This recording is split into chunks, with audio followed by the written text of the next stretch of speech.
I had a trust signing today, and it was a single woman. Her husband had passed away, and she has 2 children and 1 grandchild. And the particular method that my client wanted to distribute assets in the future is 1/3 to her 2 children, a third and a third, and 1/3 to her grandchild. That's a planning scheme that I don't often see, but you can distribute your assets in any way that you want.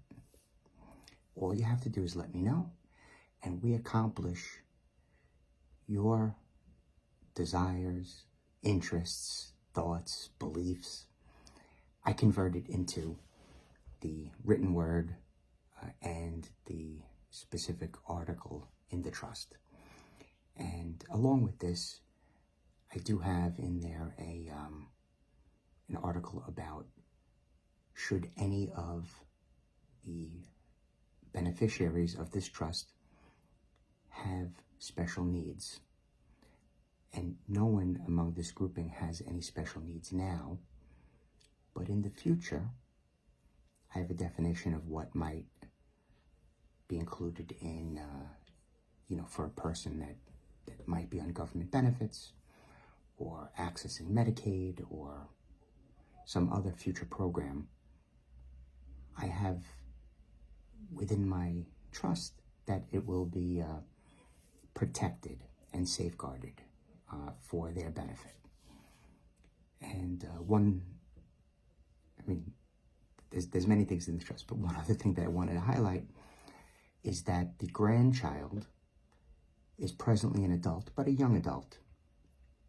And in the event that something should happen to my grantor, the person that made the trust, we're going to hold aside the 1/3 of assets for the grandchild until the grandchild hits the age of 27.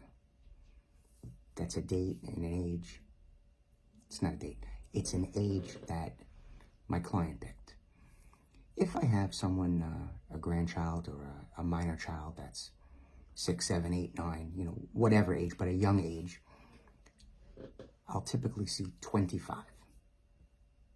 You become an adult at 18, you're allowed to receive your specific bequest when you turn 18 because you're an adult.